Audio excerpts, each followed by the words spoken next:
नाना classes दोस्तों, नाना classes के YouTube channel पे आपका स्वागत है। बात करते हैं राजस्थान पुलिस स्पेशल महिलाओं और बच्चों के खिलाफ जो कानूनी अपराध से संबंधित आपके 10 क्वेश्चन कांस्टेबल में जोड़े गए हैं।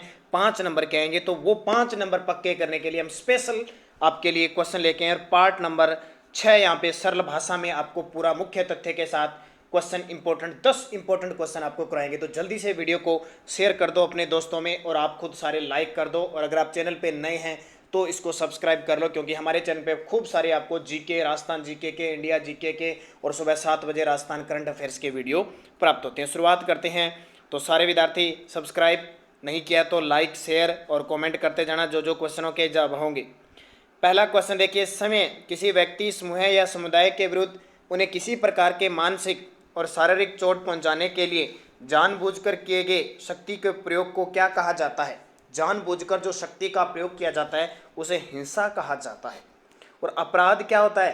किसी भी प्रकार से समाज द्वारा निर्धारित आचरण का उल्लंघन करना अथवा जिसके लिए दोषी व्यक्ति को भारतीय दंड संहिता आईपीसी के अंतर्गत कानून द्वारा जो निर्धारित दंड दिया जाता है उसे हम क्या कहते हैं? अपराध। नियमों का उल्लंघन करता है, नीति निर्धारणों का उल्लंघन करता है, उसे आईपीसी की धारा से जो सजा दी जाती है वो अपराध होता है। और सजा आपको बता दिया, शारीरिक चोट पहुंचाने या किसी भी प्रकार की वैधता प्राप्त करने में हिंसा होती है। जैसे आपने नाम सुना महात्मा गांधी अहिंसा के पुजारी थे, यानी हिंसा उन्हें बिल्कुल पसंद नहीं। इस कारण उन्होंने 5 फरवरी 1922 को जो गोरखपुर में चोरा चोरी कांड हुआ था, अपना इतना बड़ा आंदोलन, उनका जो असहयोग आंदोलन था वो बंद कर दिया था। तो ये हिंसा। दूसरा, सर्वप्रथम भारतीय संविधान में बच्चों और महिलाओं की सुरक्षा पर ध्यान कब दिया गया था? सर्वप्रथम भारतीय संविधान में। तो भारतीय संविधान लागू कब हुआ था? 1950 में। उसी समय इस पे ध्यान दिया गया था। बहुत सारे अनुच्छेद स्पेशल इनके लिए बनाए गए थे।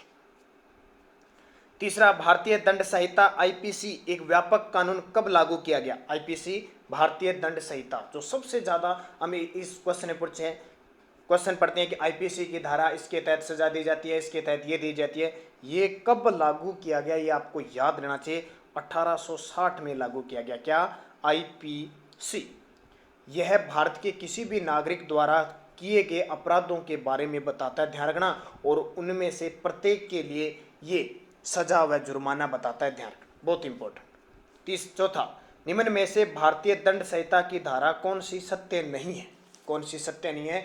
तो ये मान के चलो कि 10 जो क्वेश्चन आएंगे उनमें एक धारा का क्वेश्चन पक्का आपके एग्जाम में आएगा। तो ये देखिए, स्त्री की लज्जा भंग करने पर धारा 354 ये सही है। यौन उत्पीड़न के लिए सजा धारा 354A ये भी सही है। किसी महिला का पीछा करने पर धारा 509 ये गलत है, ध्यान रखना। महिला का पीछा करने पर जो धारा लगती है वो 354D लगती है, तो ये गलत हो गया।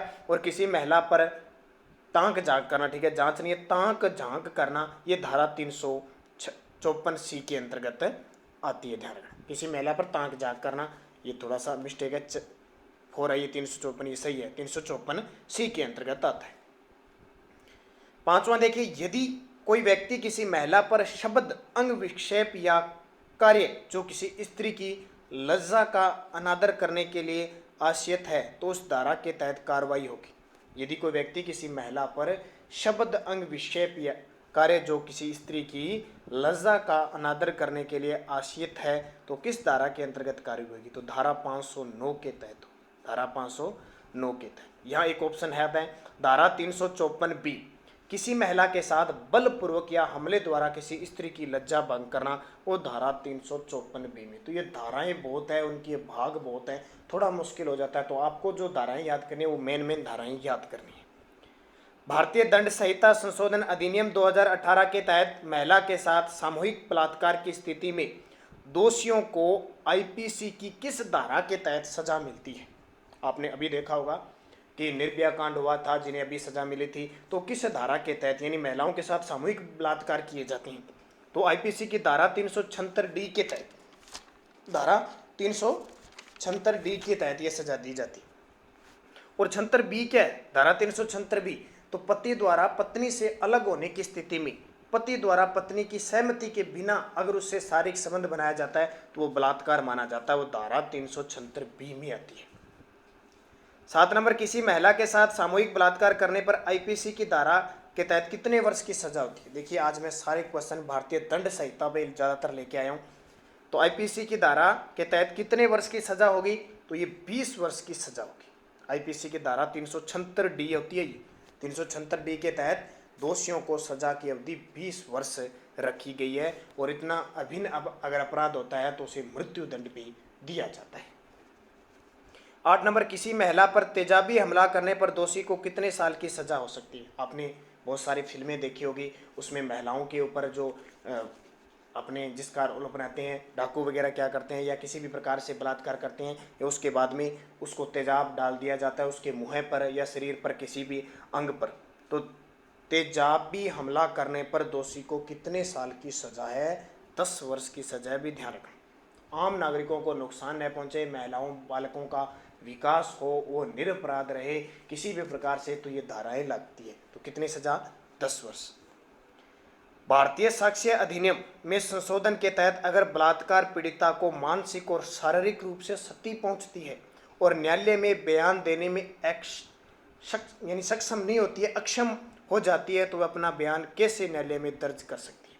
आपने फिल्मों में देखी होगी या वास्तविकता से अगर आपने कोई आपके आसपास घटना देखी होगी कि कई बार क्या एक पीड़िता को बलात्कार करने के बाद क्या वो पीड़िता मानसिक रूप से ऐसी हो जाती है कि वो गवाही नहीं दे पाती, इस तरह होती है, या वो यानी लोगों से डरने के लिए, आम जनता से डरने के लिए, समाज से डरने के लिए वो कुछ नहीं कर पा जाती है, या शारीरिक क्षति हो जाती है, बोल नहीं पाती है, तो वो न्यायालय में कैसे दर्ज कर सकती है, दुभाषिया या एजुकेटर की मदद से वो कर सकती है। किसकी मदद से, दुभाषिया या एजुकेटर की मदद, अपने सहयोगी की मदद, यानी वो सहयोगी है उसके बयान दे सकता है। भारत में आपराधिक कानून के क्रियान्वयन के लिए दंड प्रक्रिया संहिता सीआरपीसी कब पारित किया गया। भारत में आपराधिक कानून के क्रियान्वयन के लिए दंड संहिता प्रक्रिया, यह सीआरपीसी, ये कब लागू किया गया, 1973 में। होता क्या है, फुल फॉर्म एक आपको एग्जाम में पूछे जा सकते हैं। इसकी फुल फॉर्म होती है code of criminal producer, code of criminal producer, यानी 1974 में ये लागू किया गया था। दंड प्रक्रिया संहिता इसको कहती है, ठीक है।